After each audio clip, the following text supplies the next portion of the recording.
Hi, Mark Warnke here with PackGoats.com. A lot of you guys already know Merciless, and some of you know that he had some back problems this year. We've got him back on the trail this year. We've had him in a chiropractor. His back is getting better, but this is the very beginning of the season for him because I wasn't able to get to pack until late. So he's out of shape and he's trying to come back in. So we're scaling him into carrying loads. Thorn, go on.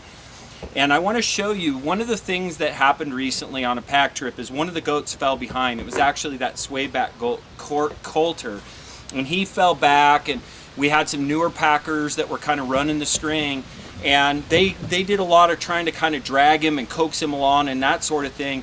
But instead what their first thought should have been, no goat will allow himself to fall behind because they don't want to be separate from the rest of them. They will not let themselves be left behind unless they're one of two things. Number one is they're in pain, they're hurting in some way, or they're really exhausted. They do not want to be left behind, and so if they're allowing themselves to be left behind, then something's going on. So what you should do is take the panniers off that goat and put it on somebody else or put it on yourself, and then walking with no load, they'll be able to keep up. But I also want to show you the test. Not many people know what it looks like. Go on, Thorn. Not many people know what it's like to test a goat to know whether they're sore or not. A goat that's not sore will push back against pressure. He won't give away to it. And you can see Merciless gives away to it, but his injury, go on, Thorn, is actually right here in his back. And you're going to see that when I go put some pressure on it, he actually, see how he's pushing, he's letting me push down into it? That's the sign of a sore goat.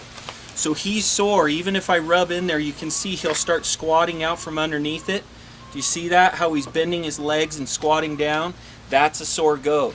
By comparison, I want to show you what a goat that isn't sore, how he reacts to that. And I'm going to show you Thorn. Good boy. Good boy. So if I take Thorn here, who's just begging for love, and I do the same thing to, you can see he doesn't repel from pressure.